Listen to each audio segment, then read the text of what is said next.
so-called failure. Yeah. I believe there's no such word. I think Okay. it's just non-success. Okay. What's the difference? A failure for me is, when I'm dead and I'm underground, that's when I failed. Because right? if you don't have the goals for 2026 now, then it means when you get to 2026, that's when you start setting the goal. You're already behind. I would say that my best teachers Yeah. have been those non-successes, because you learn so much in the process. When you're emotionally involved in a Yeah. business, you don't see the realities of the business. Even when it's not working, you're still like pushing. Because I've heard people say, "Oh, it's my baby. I need to keep doing this." It's not You need to know when to pivot. right. When to cut it off. Welcome to Negotiation Secrets. This is your number one negotiation podcast for professional women and men also, and anyone interested in learning about negotiation. In this podcast, we talk about all things negotiation. We have people from different parts of the world, different stages in their careers, who share their experience with us, and we learn from them, and we try as much as we can not to make the mistakes that they've made, and also learn from their strengths. I'm your host, Dr. Gloria Isomeme. Today, I have someone with me who I would call, he doesn't know, but I see him as one of my mentors when it comes to real estate and when it comes to writing books and a host of other things. He's someone I trust his judgment. His name is Imran Khan. Imran, he's lived in multiple countries. His family is from Pakistan. He's lived in the UK and he now lives in the UAE. He's one of the gurus when we talk about real estate. He's had two unicorns. He's had two businesses that he started from scratch and they grew into million or billion-dollar businesses. He'll talk about that during the podcast. Welcome to the show. Thank you, Dr. Gloria. It's a pleasure to be here. Yes. So, Imran, can you give my audience and just a brief idea, introduction of who you are? Okay, as brief as I can be. You don't have to be brief. Sure. I mean, it's a long career. So Yes. let's start from my schooling. Yes. I schooled in Karachi. I was born in Karachi, Pakistan. Yes. After my schooling, I went to the UK. I qualified as a chartered certified accountant. Oh, you're an accountant. I am indeed. See, Not I many didn't know people know this. It's so long ago. And I had my own accountancy practice in London. After 6 years in practice, I got bored, moved into business. I've since been a serial entrepreneur. I build businesses, I create a valuation, and I sell them. In that process, I've built 15 businesses, 15. 1 5. Wow. But there's several others that I never ever got to any valuation. Okay. They most of them flounder at the business plan stages. So we Okay. won't talk about those. Those may run into hundreds. But yeah, the 15, the ones I actually established, because those are the ones that count. Uh, Two of them, as you mentioned, turned out to be billion-dollar companies in valuation. Yeah. Two unicorns. One was in IT e-learning. The other one was in real estate. I've been living in Dubai for 28 years. I am a author coach, which means I help people write books. Right. I'm also in book publishing. Yeah. Passionate about books. And I'm also doing a lot of training for real estate developers. Currently, I'm with a real estate developer, Dugasta Properties, as the head of training and business development. Nice. You know what, Imran? You say you moved here 28 years ago. So I moved here a few months ago. So when you moved to Dubai, there was really no hype about Dubai. So what made you move? 28 years ago, we moved from London because we wanted some peace and quiet. The children were young, pre-teenage. We didn't want them to grow up in the environment of London. Yes. So we moved to Dubai, and there was literally nothing here. Yeah. Nothing what you see today. This building you're sitting in, the business bay, this area we're Did in, not exist. did not exist. It was a desert. 28 years ago when we moved here, there was a very small version of Dubai. Wow. This area where we are in right now, this Yeah. building we are in, this area, Business Bay, Yeah. did not exist. It was a desert. And I remember even where Burj Khalifa is today, the Yeah. tallest building in the world, the most famous building in the world, Yeah. was actually all sand around it. Uh, so yeah, seeing it built has been an amazing experience. It's one of those things you cherish in your life, that you see a city Develop in your de- very eyes. absolutely, and not just any city. Yeah. Dubai, the most amazing, dynamic, the center of the world, where the whole world is focused on. and it's been an amazing experience. And all credit, of course, to the rulers of Dubai, His Yeah. Highness Sheikh Mohammed. We are very blessed to have such a leadership. Yeah. So you talked about, I know you say you don't want to talk about 100 companies that never, never really started. So what was the difference between those 100 companies that did not really kick off as much as you wanted, they never got to the valuation stage, Okay. and the 15 that got to that stage? What was the difference? Okay. First of all, Dr. Gloria, I believe that a business is built on a paper first. Of Okay. course, it's in your mind. Yeah. You conceive an idea, then but you document it on paper. Yeah. Okay, just like an architect would do the drawings of a building. Yeah. The business plan is very important. So for a business to document a business plan is very important. So a lot of the businesses I stopped working on at the planning stages because the business plan didn't make sense. Gotcha. So never actually, came to a stage of conception. Um, so you bought it, you sort of look at something else. So yeah, those were those. And in fact, I would say that my best teachers Yeah. have been those non-successes because you learn Okay. so much in the process. Even though you may spend time, energy, money in preparing a business plan, doing your surveys, doing your research, doing your market study, and then you decide not to go ahead with it. Now, most Yeah. people, unfortunately, get so emotional with their Get business. attached to it. Absolutely. And they continue even though they know that the business plan It's not is going to not going to work stack out. out, right? So one of the things that I've learned over the years, and I would advise your audience also the same, is never ever get emotion involved in business Yeah. or with your own business. Correct. Having said that, in sales, we want our customers and our clients to get emotionally involved. So we need to have people, we need emotional buyers, but you don't want to be an emotional seller. Or emotional owner of a business. Yeah. Yeah. So you need to detach yourself. You need to have a very objective view, because when you're emotionally involved in a Yeah. business, you don't see the realities of the business. Even when it's not working, you're still like pushing and Right. trying to make it work out. Because I've heard people say, "Oh, it's my baby. Yeah. I need to keep doing this." Yeah. It's Then not really, you need to you shouldn't do that. you need to know when to pivot. Right. When to cut it off. Yeah. Yeah. Yeah. It's sometimes very important to understand that if a business is not viable, let's not pursue it. Yeah. Okay, people unfortunately get so involved, so engaged, so emotional, and because they've told the world about it, Then they get okay, embarrassed. they are embarrassed to stop it. They don't want to face the so-called failure. Yeah. I believe there's no such word. I think Okay. it's non-success. Okay. What's the difference? A failure for me is, when I'm dead and I'm underground, that's when I failed. My heart fails, I've failed. But really, at the end of the day, it's all non-successes. Yeah. We learn from those non-successes. Yeah.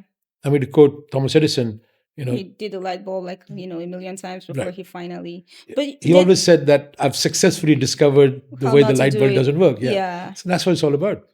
Then going by your ideology of failure, then there's really no true failure, because when we die, we haven't failed. It just means we've completed the journey. Absolutely. I mean, on a spiritual level, you're absolutely right. It's this part. It This just is means, done. yeah, we've completed the yeah. journey, and then Sure. yes. Huh. True. But how do you tell? So, because I'm asking for people who are just at the beginning phase of starting a business. So, you're doing your business plan. How can you tell one business is viable? How does luck come into place? How does networking come into place in having a business take off and having another one not take off? Okay. First of all, let's use that word luck. Luck. Yeah. For me, that It doesn't exist. luck itself does exist. I believe luck is labor under correct knowledge. Okay. Okay, so that's what luck is. You make your luck by actually making sure that you work with the correct knowledge, not just work hard for the sake of working hard, Yeah. but actually with the right knowledge. And a lot of people actually don't focus on the knowledge part. They work hard, they go around in circles, try to win the rat race, instead of Yeah. that kind of thing. So for me, most important thing is planning. Okay. Okay, and that's where the most of the time has to be spent. Take this building, for example. We're in this tower here. I don't know, it's about 40, 50 story high. The most time in this building was spent laying those foundations, Sure. right? Most amount of money, most amount of time. Once the foundations are strong, then tuck, every story comes up, right? Yeah. And same thing in a business. You spend more time in the foundation. The foundations are actually those market researches, those business plans. understanding it. Where networking comes in very importantly is to use your network of authentic, meaningful relationships who give you good advice, Yeah. not just compliment you for the sake of complimenting Yeah. you.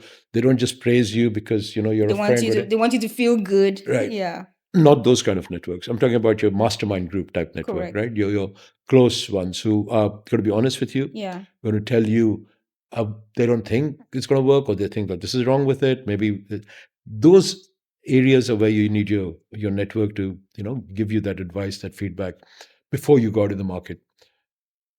So that's where I believe the time should be spent.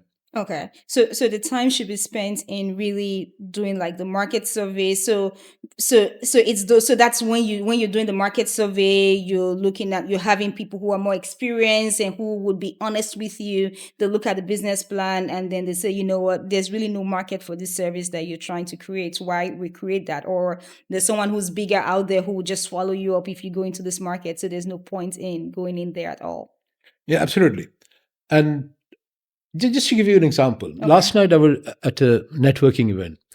A young lady was asking me about, she's in a job, she's looking to start a side hustle business. And she asked the same question, how do I start? Where do I start? Where do I begin? Yeah. My very brief, simple advice, and I'd like to share that with By your all audience means, now, please. is first of all, find out what are you passionate about? What are the areas in life that you like? Is it maybe, you're into clothes, you're into food, you're into maybe, beauty products, or somebody maybe into cars, maybe into entertainment, into hospitality, Yeah. whatever that may be. Yeah. Okay, that sector, that area. Then you try to see if you really like that, you're passionate about it, something you get a buzz about it. Yeah. You want to then look at where is there a problem that I can fix. A good business, in my opinion, and especially in today's competitive world, Yeah. the only business that stands a chance of success is if you're solving a problem. Of course. If you're Most people, what they do is they say, oh, my friend's in this business, so I'll copy it. My so and so relation is, I'll copy it. Most people that come out of a job, they say, well, I'll do the same thing that I've been working for that company. So that company is, let's say, in travel, so I'll start doing a travel business. Yeah. Not necessarily it works, because when you're in a job, you have an employee mindset. You're actually working with somebody else who makes the decisions, and suddenly you start a similar business, but you are now the decision maker. You don't have the drive. You don't know how that business came into being. You were just there working, earning a salary. You didn't carry the pain of keeping that business going. And all of a sudden, but but at the same time, Imran, there is this thing about being, they say you have to be creative, you have to be innovative and all of that stuff. I agree. However, sometimes you can just copy an idea that's out there. You don't have to be creative. You can copy it and then just tweak it a little bit. Let me give an example. Let's say someone builds a tower, right? Another person is still going to build another tower. Like, it's not like one person made a tower, then the other person is going to flip it upside down to be creative, right? Sure. So there's still that part where, because not everyone has that. Some people are stuck. They're like, I know what I'm doing. I'm not really happy at this job. I want to go start a business, but I really don't know what it is.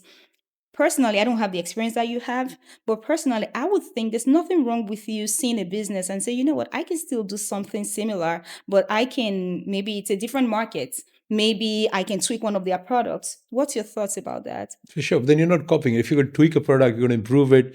You're either going to make that product more cost effective, Yeah. more efficient, Yeah. better, more easier to use. Yeah. Um, Apple did not invent the mobile phone, right? Correct. But it made it more easier to use, more technologically advanced, beautiful to feel, and all of those things. So they didn't invent the mobile phone, if I may say that. They did not. So yeah, so the idea here is that if you're going to copy somebody else, so that tower, for example, if you're going to build another tower, so what? You're another property developer, Yeah. right? So you're going to be adding to more real estate, and yes, you'll make your money. Yeah. Okay, but you're not adding value to society. Society, I believe, will reward you hundredfolds if you actually solve a problem. Okay. Now, how many people can actually go and build a tower? First of all, right? You're going to need Not a lot. hundreds of millions of dollars to do Yeah. that. Okay, but we're talking about a startup. We're talking about a young entrepreneur. We're talking Yeah. about somebody who's going to go in business for the first time. So for them, it has to be the idea. It has to be something unique, something that fascinates. Maybe they need an investor. Yeah. They need to maybe start off with an angel investor. Then they go into a venture capitalist. So all of those things would be attracted if you have something unique. If Yeah. you're just another copycat, then What's the big deal yeah, about absolutely. that? So why would you get investments? Why would people back you up? So yeah, so that's why I believe that uh, one of the things that I found in my sort of 40-year business career is I look at the trends. I believe trends are your friends. Oh, train say your friends. I like the rhyme. Right? Okay. So you identify certain trends that are happening. Yeah. Okay, where people are moving towards something. For example, today's world, everybody's talking about artificial intelligence, Oh, sure. right? So now you may say, "But everybody's doing artificial intelligence. So shall I copy artificial intelligence?" Sure, but why don't you find something niche, something unique, something that interests you, that's your passion, and use artificial intelligence To solve it. to solve a certain problem? Okay, so that now becomes unique to you. But Yeah. yes, you're using AI Correct. as a system, but within But the AI, you're actually doing something that's unique to you. And when I say this to people, people say, "Oh, but it's such a small market, a niche market." But Dr. Gloria, a niche business is still serving thousands and hundreds of thousands of people, sometimes millions of people, correct. right? So the niche itself is so big because we are now in a global village. We are not just talking about starting a business and serving Dubai, which is a No. population around 4.5 million people. We're talking about The whole starting a world. business, and because of the global village we're living in now, it's entire 7 billion population or part of that. So if you have a niche out of that, that's still into millions of people.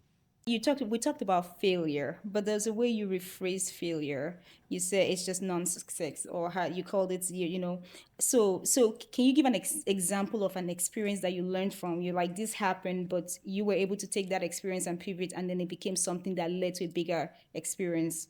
Okay, but my very first business venture Yeah. was in the UK.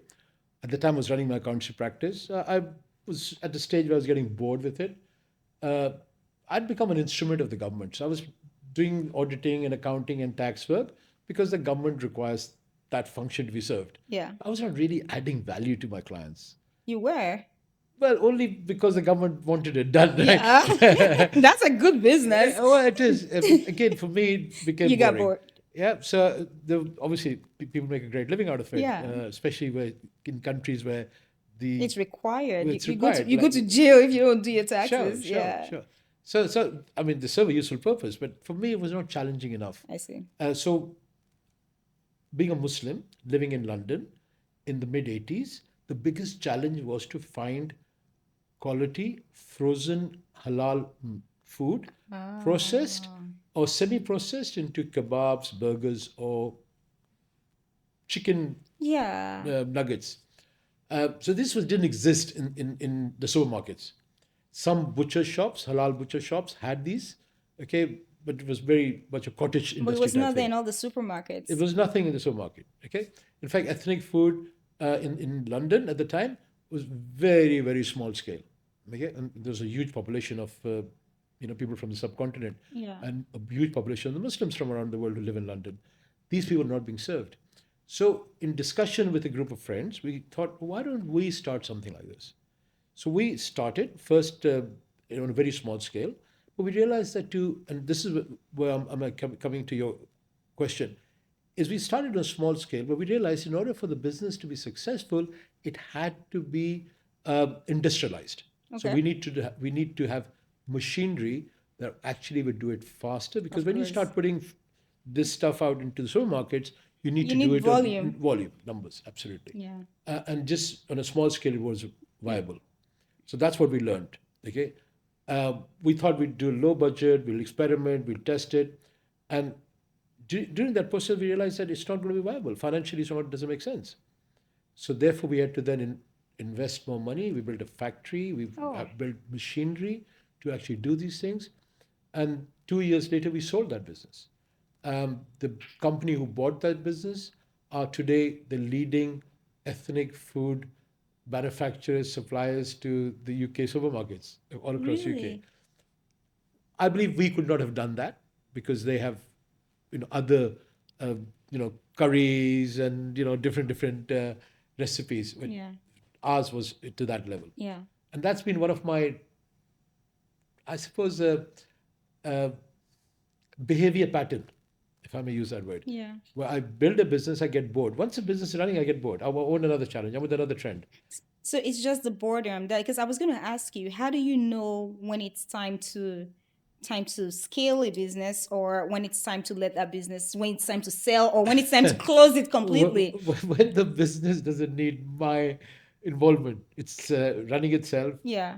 The systems are there, and it's growing. Yeah. And I find my utility is not necessary. I get bored because it's happening itself, and therefore I need another challenge. So I sometimes I've actually sold it to the management who are running it, and then they would continue. In some cases, they've kept me on as a honorary uh, chairman, Yeah. advisor, whatever. But in most cases, I just sell out and walk away from it, and then look for the And then next one. start all over again. Look for another And trend. this has happened how many times? About 15 in the 50. last 40 years, yeah. So what's the last business you did, you got involved in? Okay, well, I don't think there's a last because I'm still work in progress. No, before, like your last one. Oh, I see what you mean. The last business you're involved Well, in. right now I'm working on AI. As I said, AI is a big Oh, thing. And of course. just to share with you, um, artificial intelligence is actually going to change everything. Oh, We've yeah. never ever seen anything like it. Over the next few years, if we are not involved in AI in whatever capacity, as a in personal capacity or in business capacity, we are not going to You'll be be able to. obsolete. Yeah. Absolutely, it's like imagine 25 years ago somebody talked to you about the internet, and you'd say, "What's No, yeah, internet?" I don't Right? want to be involved with the internet. We'll be like, all right. Yeah, we didn't know how internet would work. Yeah. And of course that was a big game changer. Yes. Now the next big changer is going to be AI, and AI is going to be touching every business and every person's Oh, life. yeah. So we need to first of all understand how to use AI. In fact, we're already using it. I mean, generally, Yeah. but we're using it in a very passive way. Now we just need to be a little bit proactive and Active. sort of make absolutely proactive to make AI work for us Yeah. and generate revenue, business, maybe a business out of it, Yeah. rather than just being a passive user. I, I agree. I agree with you. My last business, as you said, um, book publishing. I wrote a book during COVID. It's called Business the Only Option. During COVID, 10 million people lost their jobs. So the best way I could serve them was to offer them my own experience. So it's my entrepreneurial journey. Yeah. Although it's not an autobiography. I intentionally did not want to write an autobiography. I wanted to write a roadmap, Okay. a reference book. Yeah. But it's based on my entrepreneurial journey, how I transitioned from working in a job to starting my own business, and then how I've done several businesses. Some of them were bootstrapped with no money. Yeah. How I raised funding, internal funding, external funding, how to scale a business, um, how to create unicorns. I've been blessed where I was fortunate where I was involved in two unicorns um, from zero start. Okay. And within 5 years, there were these companies that were at least $1 billion. Um, So yeah, so I put that in the book. So it's really a journey from here are the challenges of being in a job, the employee challenges, Yeah. and then there are challenges of starting a business. Yes. In the book, I'm arguing that there are not enough jobs out there. I So see. please create a job. So the book is called Business the Only Option. The subtitle is Job Seeker to Job Creator. Huh. So rather than looking for a job, go out and create a job. But do you think everyone has what it takes to be a businessman? No, I don't think. I don't think everyone has what it takes. I don't think everybody has the right environment to do it, or the grit, or just the ability to take that pain that goes with starting a business and then failing and failing and failing and not seeing the way out. Some people do not have the relationships to get the financing to keep that business going. For some people, it's just safer to have a job. Okay, and that's really how we've been brought up, right? All Okay. over the world. I mean, Yeah. people are, and I start my book off as the biggest myth, the biggest lie that was told to us by our elders. Yeah. Okay, they loved us, so they said, study hard, work hard, Get a get a job. job, and you live happily after. Yeah. Maybe it applied maybe 50 years ago. Okay. Okay, there was some loyalty between the employee and the employer, Right. what I call the cradle to grave loyalty. Okay, our parents may have worked with the same company all their lives, and the company took care of them, Yeah. throughout their lives, and took care of the families as well. Nowadays, with the fast moving pace we have, um, there's no loyalty either from the company's side or from the employee side. Right. An average employee normally changes a job 7 times in their career. Yeah. Therefore, they're not staying with the same company. And the company also finds that to keep the same employee and uh, they become more expensive over a period of time. So it's a lot easier to de-hire them and then find younger people who are Yes. usually more smarter, more intelligent, and of course cheaper. Yes. So it's more profitable for the company to do that. Hence, I believe that in today's world, jobs are no longer safe.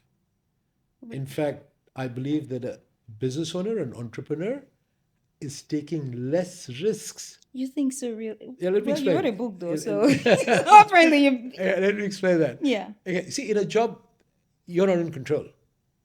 So the next day, you could go to a job that's been some change in management, Yeah. some decision made, and you don't even know about it, you don't Yeah. even party to it.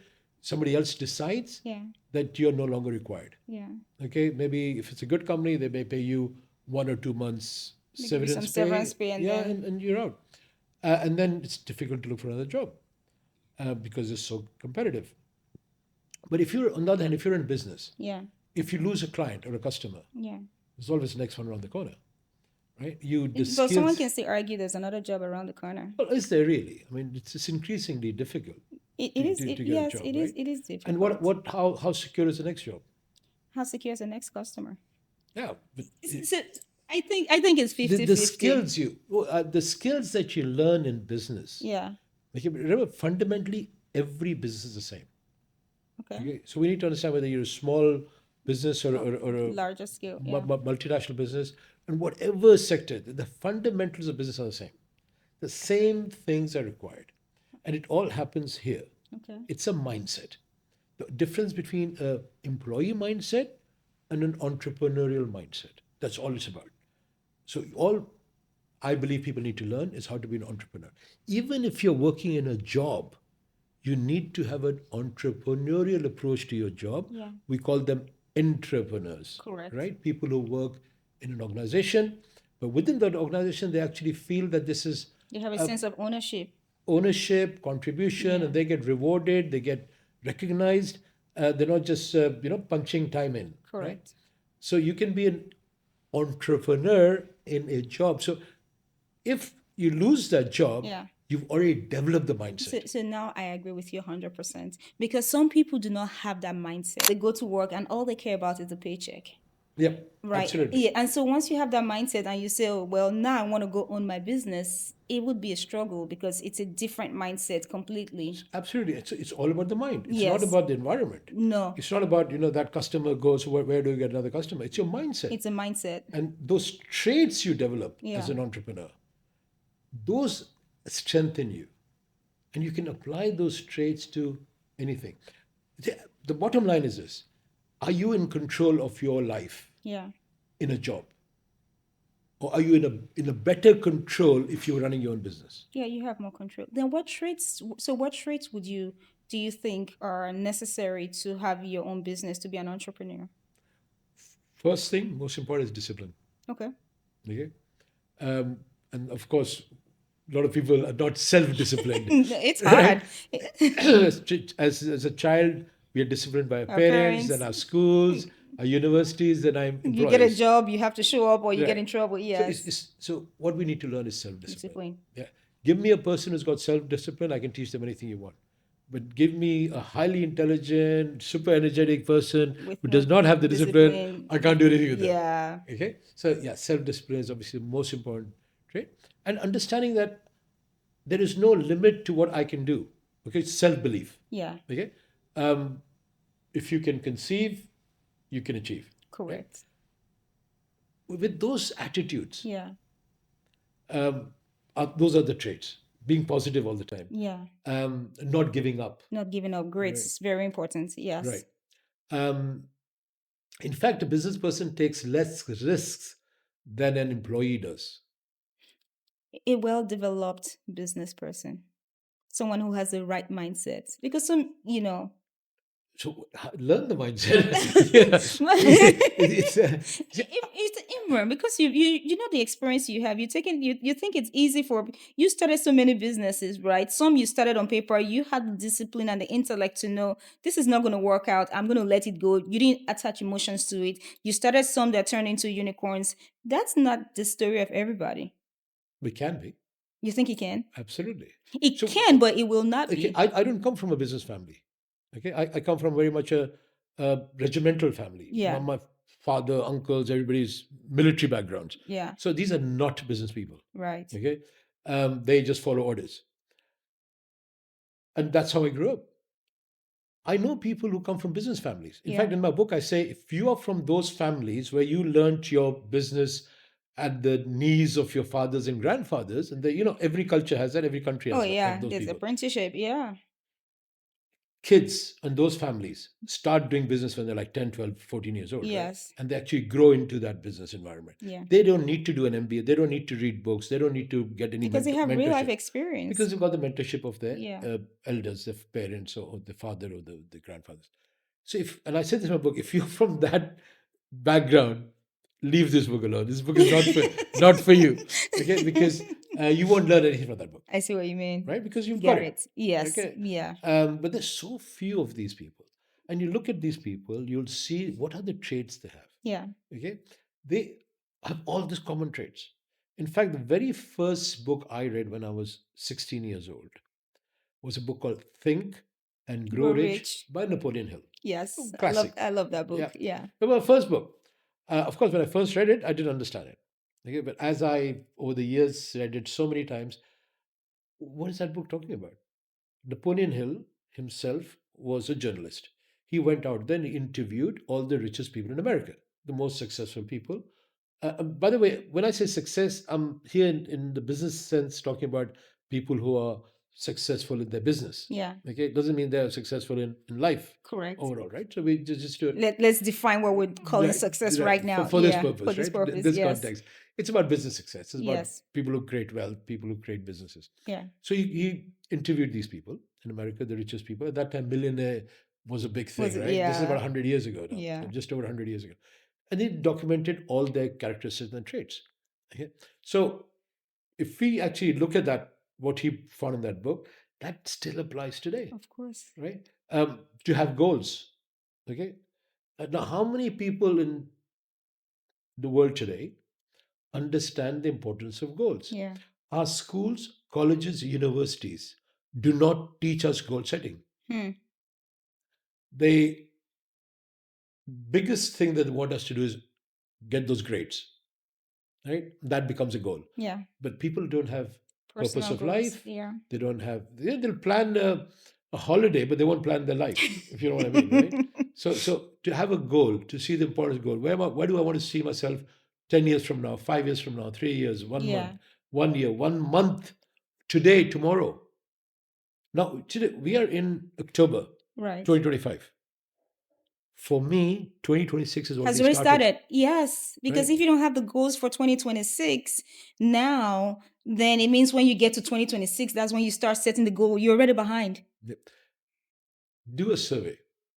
Ask maybe the 100 closest people to you is when is 2026 going to start? Everybody's going to say 1st of January. Yeah. Somebody will say midnight of 31st and the 1st, right?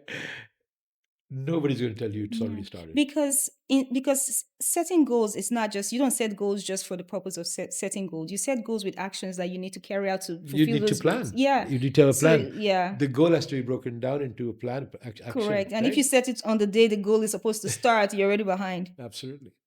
Yes. So, when does tomorrow start? It starts this evening. It does. Right. So I like how this conversation is going. I want to pivot a little bit. Do you mind sharing your views about real estate with my audience? Sure. Absolutely. And the best time to buy? Okay, best time advice now. It was yesterday. Yeah. So I think the real conversation was when do you actually make money in real estate? Got it. Yes, Yep. that was it. Yes. Now, most people will say, I'll make money in my real estate when I sell. And I think the conversation we had, Dr. Glory, if you remember, is I said to you, no, you make money When you when buy. you buy. Yes, that has stuck with me. Right. And a lot of people actually find that a total paradigm shift. Oh, yeah. Because everybody thinks, okay, buy it today, I will keep it for X years and we'll make X dollars, and that's my profit, that's when I'll make money. Yeah. I try to help people say you need to mm, book your profit at the time you buy. Yeah. Okay, book it. Just physically, you may not have the money, but the most important point is you buy at the best price today, Yeah. because you will not be able to determine the selling price when you want to sell, because the market will decide that. Correct. But today you can decide what price you buy. And that's where your negotiations come in, right? Finding out your market research. Yeah. See, at the end of the day, when we buy something, Yeah. and this applies to any business, by the way, okay, any trading business, Yes. any product business, the buying price is where you make your profit. Yes. It So, gives you a head start. yeah, absolutely. Let's say if you were a pharmacy, right? Yeah. You can't determine the price of your pharmaceutical product because that's determined by the market, and usually by the government will decide, what the price of that medicine has to be. Yeah. So the selling price. So what where you make your money is when you buy, because you then buy in the quantities you buy, and every manufacturer gives you quarter discounts or ordering discounts and all of those things. So that's just an example I'm giving you. So every product, Yeah. whether it could be fruit and vegetable, if you buy in bulk, you get better average costs of buying. Selling price is determined by the market. So same thing applies in real estate. A lot of people don't understand this. A lot of people think, oh, but I sell, I'll make money. So the point here is that you need to understand that I can make money on paper the Right. moment I buy. So Yeah. are you in money when you buy is the question. Now, those who do trading in stocks and shares, commodities, cryptos, they understand the in money concept. Yeah. Okay. In their case, also, they can't determine the selling price. Right. Okay. Because the price may move up or down. Um, but the average person does not understand when to buy. So, what people do is they buy on emotions. Okay. Because everybody else is buying, I'm buying. Right. Warren Buffett, the biggest investor in the Yeah. world, the most famous, Yeah. he says when everybody is going in one He direction, goes the opposite. you need to go the opposite direction. That means if everybody's buying, then you need to start thinking about selling. Selling. And when people are selling, that's when you need to wait for the price to go down and you need to buy. So, But is that an absolute rule though? Because some markets, when people are buying and people are going to keep buying and then people are going to keep buying, and if you don't get in on time, let's use crypto as an example.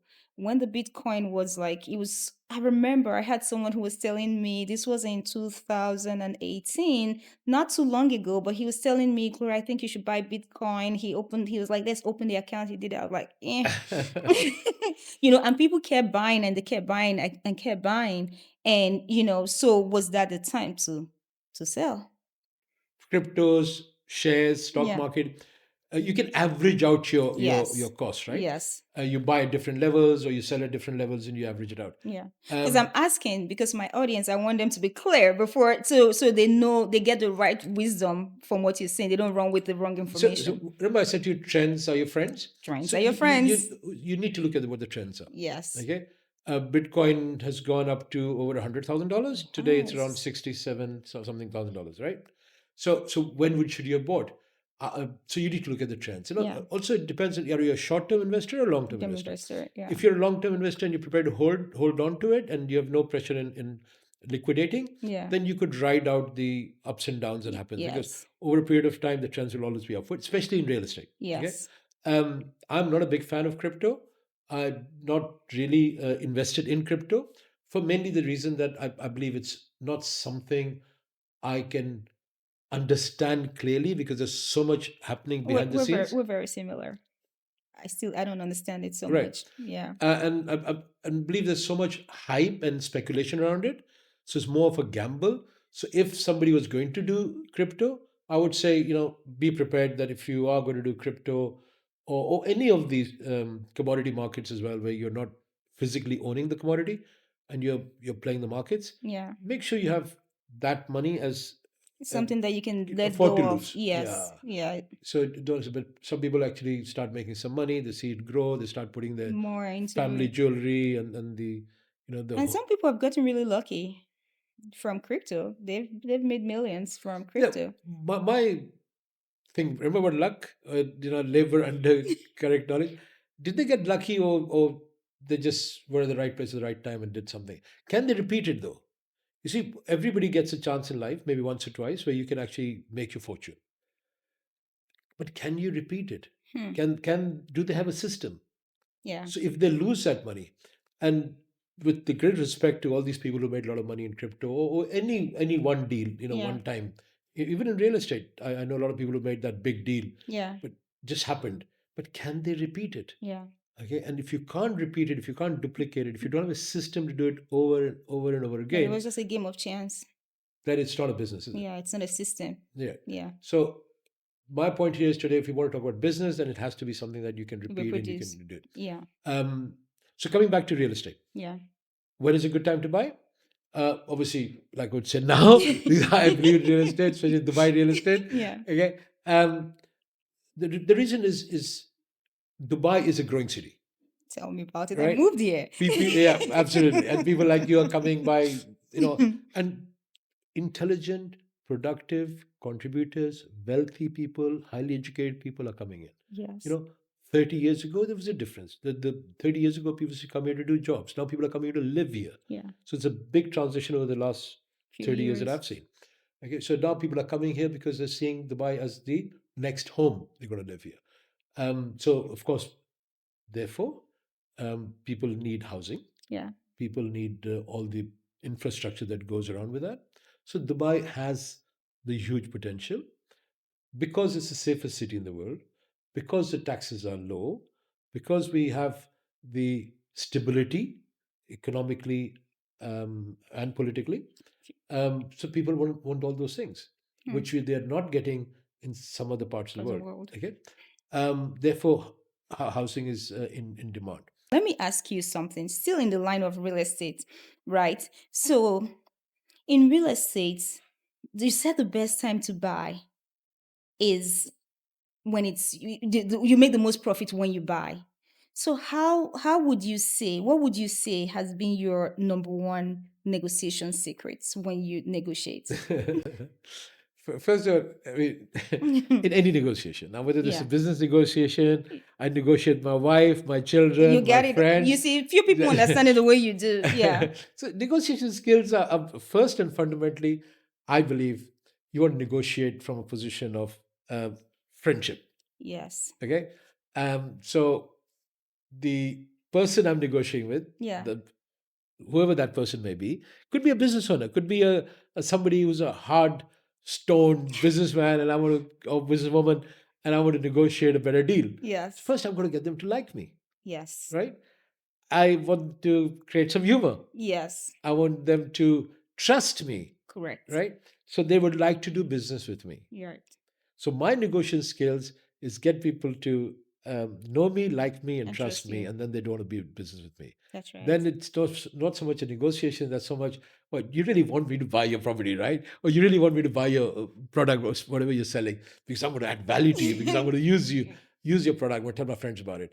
So those are my negotiation skills. I agree with so you. that's my secret sauce. Yeah, And I've just put it out there. yeah, and I like how it's so clear. Know you, like you, and trust you. Because if people like you, if people know you, then they would like you based on how genuine you are. And then when they like, then they would trust you, and then it becomes easier to do business. I think that And that's how I negotiated my presence on your podcast, right? Imran, So- Imran, it was the other way. I negotiated to have you here. My honor. So we both played the same game, huh? Absolutely. You do it very well. Okay, so Imran, how many books have you written? To myself, and I've Okay. helped 31 people write books. wow. I've coached 31 people in the last 3 years. Oh wow. And so what's the I understand why people would write, because if you write a book, you're putting your thoughts on paper, and that's something that can be referenced forever. So but for you, what is it? What's the principle behind writing books and supporting people through that process? Okay, once I wrote my book, which was at that time a purpose, as I explained earlier, but people had lost jobs, and I wanted to give them a roadmap. So coming out of employment to have a entrepreneurial roadmap. But over these years, a lot of business owners have come to me and asked me to help them write a book. Now, in America and Europe, this is very common. A lot of business owners write books. If you Yeah. take all the Fortune 500 companies, All the CEOs They have, have written books. The yeah, founders, you yeah, name the name, and everybody's got a book, at least one book, sometimes several books. yeah.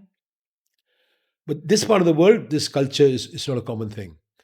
So one of the things I've been doing over the last 3 years is educating people about the importance of writing a book. Okay. See, a book gives you the visibility and the credibility. The author becomes an authority. So Hmm. if somebody wants to be known as an expert in that subject area, in their business sphere, book is an amazing launch pad. Especially when we talk about Dubai, it's a dynamic city, growing city, but it's a very competitive city. People from all People over got the the world are world are coming here here. and competing with each other, Yeah. So how do right? you stand out? Absolutely. So the book helps you to stand out.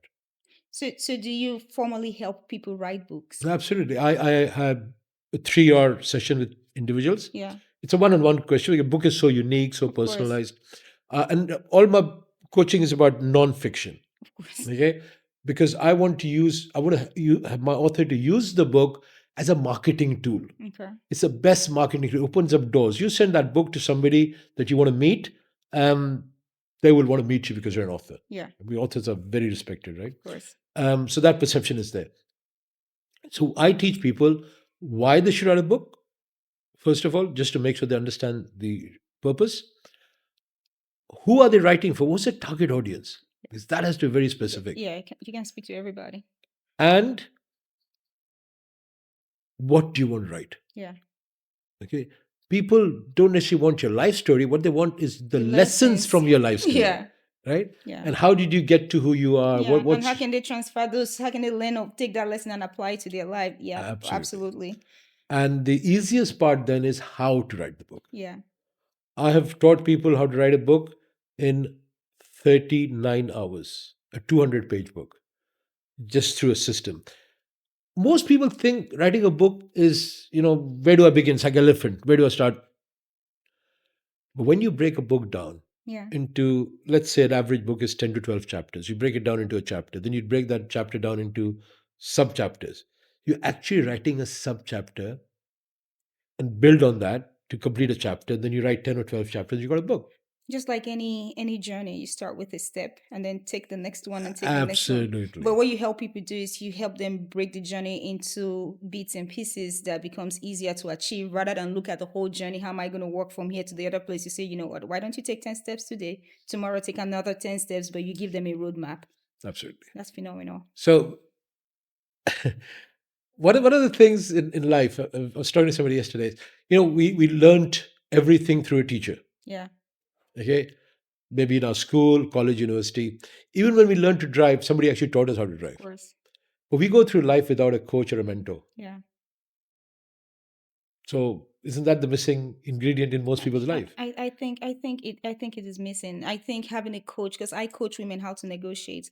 I think it's very important to have a coach, have a mentor, have someone who would show you the ropes, just so it's a lot easier for you. And not everyone can afford a coach. Not everyone can get in the rooms with people who they truly admire. But the way life is structured now is if you, it's always better where you can put your plans with someone and then they can tweak it for you and say, change this and change that. But not everybody has that luxury of being in rooms with people who have that lived experience. However, there's a lot of information out there where people can be friends. You see my hands with inverted comma. You can be friends with people who you've never met. For example, you have a book which you've written on everyone should be a businessman, right? So even if people do not have direct access to you, but you can reach him on the show notes. You can reach Imran if you want to reach out to him about how to write your book and all of that. However, he has a book that you can access and then you can get his thought process through that book, right? Sure, absolutely. Just to add one most important element of being having a mentor or coach Yeah. is obviously these are people who know what they're talking about, Oh, sure. especially mentors, somebody who's actually done it. Yeah. Um, they hold you accountable because we all need some accountability. Of course. Yeah. So that's what the biggest thing that a coach or a mentor brings into Yeah. the, you know, Into the picture. and most people who are successful love giving their time to someone younger. It's Yeah. like paying it forward. Yeah. So they're not that expensive. So you normally you don't need to pay your mentor. If you show your Right. appreciation Right. and you learn from the mentor, there's a lot of people out there. All you have to do is All you ask. have to do is ask. All you have to do is ask. Oh man, Imran, I think that's a good place to end this show. So Imran just said that all you have to do is ask. So if you are looking for a mentor, you can reach out to people and ask. That is a little bit more complicated than just sending an email to say, "Hey, be my mentor." Someone who really has you don't know from anywhere, who doesn't know you. But if it's someone who is within your immediate circle, it could be the person next door who is doing way more than you're doing. It could be someone in your place of work who has results that you admire, that you haven't gotten those results. Rather than sit down in the corner and gossip, you could just ask that person and say, how are you able to talk to the boss? How are you able to negotiate your salary or get more days? How does it look like you're more favored than other people? All you have to do is ask. And then my second ask, see, I'm asking. And then my second ask is for you to like and share this video. Let's create a community of people who know how to negotiate. And then lastly, I would leave you like I always do. And I believe this from the bottom of my heart that everyone has the potential to be great. So go be great.